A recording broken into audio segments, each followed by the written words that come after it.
Hola, ¿qué tal con todos? Les saluda Fabricio Salas. Continuando con la temática de los principios físicos de los métodos de imagen, vamos a abordar principios físicos de los rayos X. Para poder comprender de mejor manera esta temática, vamos a hablar acerca de su naturaleza y origen del espectro electromagnético. Nos vamos hacia finales del año de 1677, cuando Sir Isaac Newton descubrió que si lograba atravesar una luz tenue a través de un prisma de cristal, ésta se descomponía en los colores del arco iris, por lo cual lo denominó espectro.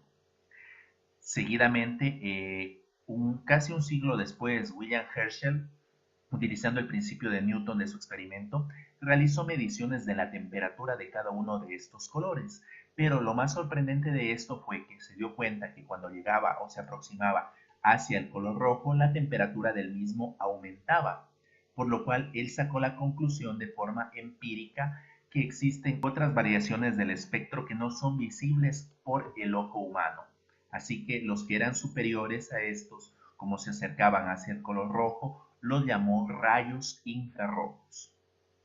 Hoy en la actualidad sabemos de que existen no solo rayos infrarrojos, sino dependiendo de la longitud de onda tenemos las ondas de radio, que la tenemos actualmente en los teléfonos celulares, en el internet, en algunos radares, en las ondas AM, FM, en las ondas de televisión e incluso en el wifi de nuestros celulares. Las ondas de microondas las tenemos en los satélites, en las telecomunicaciones, en algunos sistemas de sonar o de radar. Y aquí es muy importante también conocer en el punto de microondas. Las microondas generalmente son un tipo de radiación no ionizante que lo que producen y lo utilizamos todos los días para calentar nuestros alimentos, generan una agitación de las moléculas, lo cual desencadena en un aumento de la temperatura, ya que toda molécula que se encuentra en movimiento genera calor. Y pues una mínima parte de todo este espectro electromagnético es el que nosotros lo vemos y se conoce como el espectro visible. Los rayos ultravioletas se usan dentro del campo de la medicina para la desinfección y esterilización de algunos instrumentales. Asimismo, son importantes para revelar marcas ocultas en los billetes o documentos importantes y muy también usados dentro del campo de la medicina forense. Y los rayos X, que tienen su punto más importante o más popular dentro del campo de la medicina, que es el tema que vamos a abordar posteriormente a profundidad.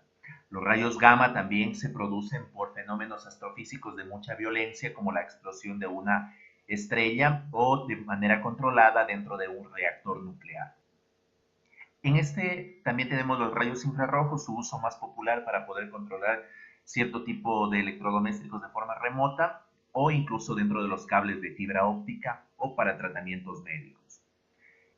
En este punto es importante conocer que algunos de los efectos biológicos que tienen este tipo de radiaciones es que producen una agitación molecular, como ya lo había mencionado, dentro de los rayos de microondas. Pero no solo los rayos de microondas producen agitación molecular.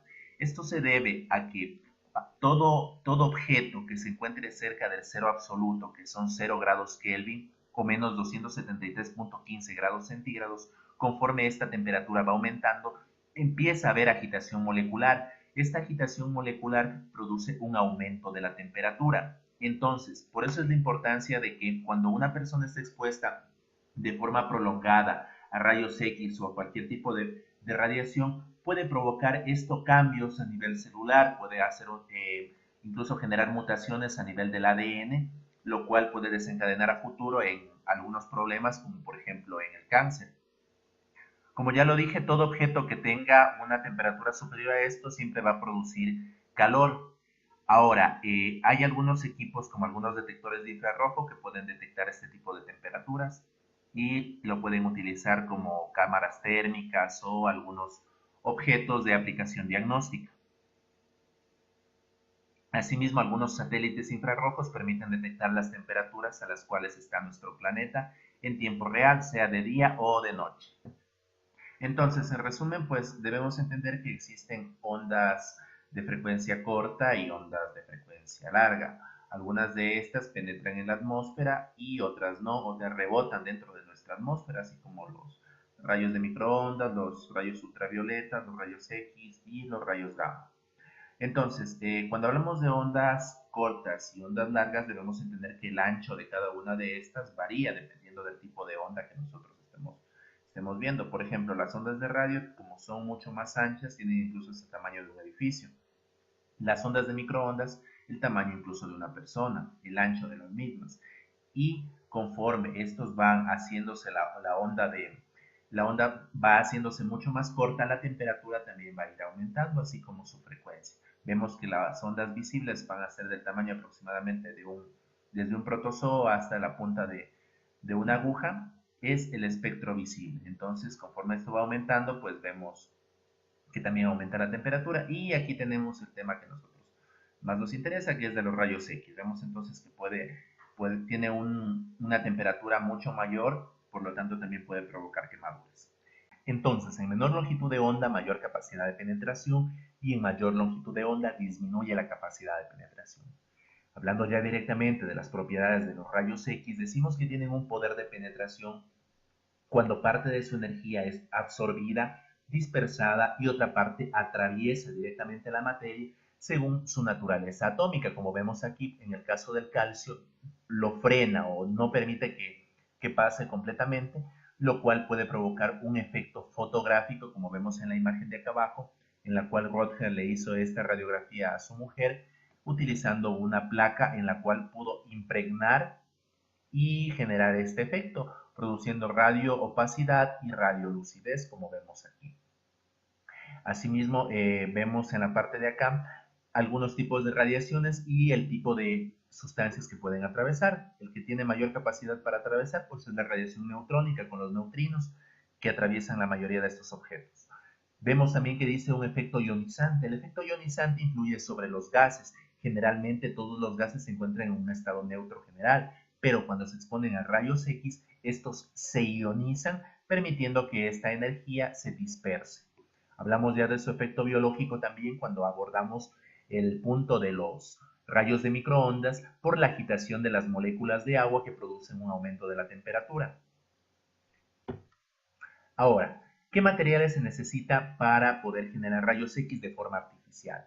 Decimos que necesitamos una mesa como la que vemos acá en la cual va el paciente, el sustento en el cual viene colocado el tubo de rayos X, que es este de aquí, que es el corazón en sí del equipo.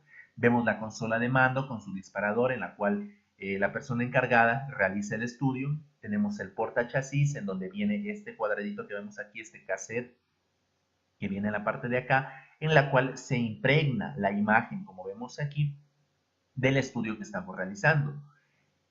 Y finalmente, pues tenemos el Buki. El Buki tiene una particularidad muy importante, ya que ayuda a evitar la radiación dispersa. Como ya se ha dicho, los rayos son absorbidos por el objeto, pero otros se dispersan en otras direcciones al chocar con los átomos del objeto, lo cual genera un efecto indeseable que tiende a reducir el contraste de la imagen.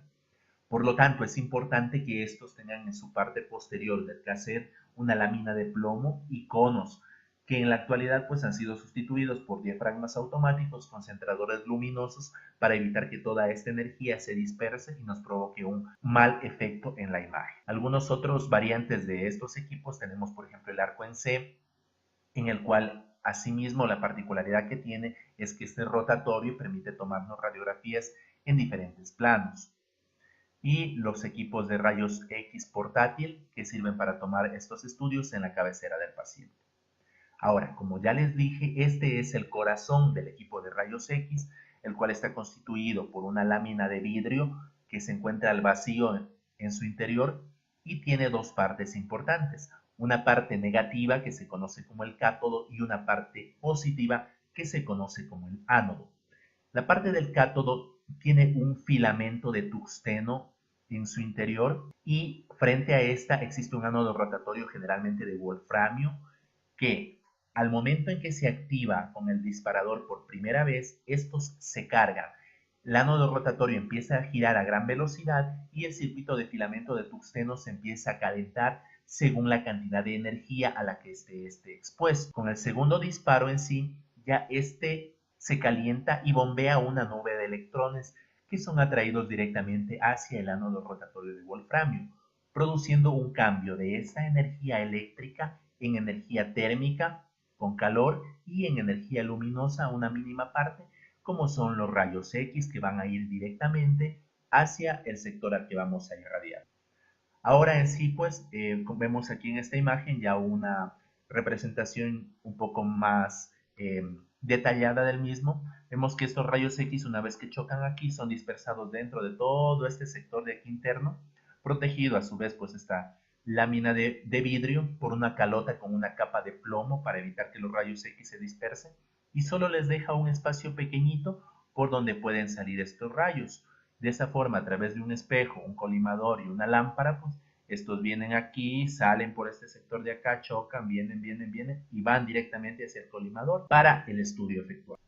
Hemos lo mencionado, lo que ya les dije, miren cómo se transmiten los rayos directamente hacia el paciente y atravesándolo, finalmente impregnándose dentro del chasis. Entonces, pues, ¿cómo está formado este chasis? Este chasis está compuesto por una caja de plástico duro, que es la parte negrita que vemos aquí. Está compuesto también por una tapa y una contratapa, una felpa de goma espuma, una pantalla fluorescente y una capa virgen fotográfica para recibir la exposición de los rayos X. En la antigüedad pues se usaba placas fluorescentes, motivo por el cual a veces el paciente incluso debía recibir hasta 20 o más veces radiación que la que recibe actualmente con los chasis modernos. Aquí en este cuadrito que yo les he puesto, en este punto viene pues el chasis y en la parte lateral pues se encuentra el buji, para evitar que estos rayos pues puedan dañar la imagen, deformarla. Es más o menos como uno que se encarga de enmarcar esta placa radiográfica.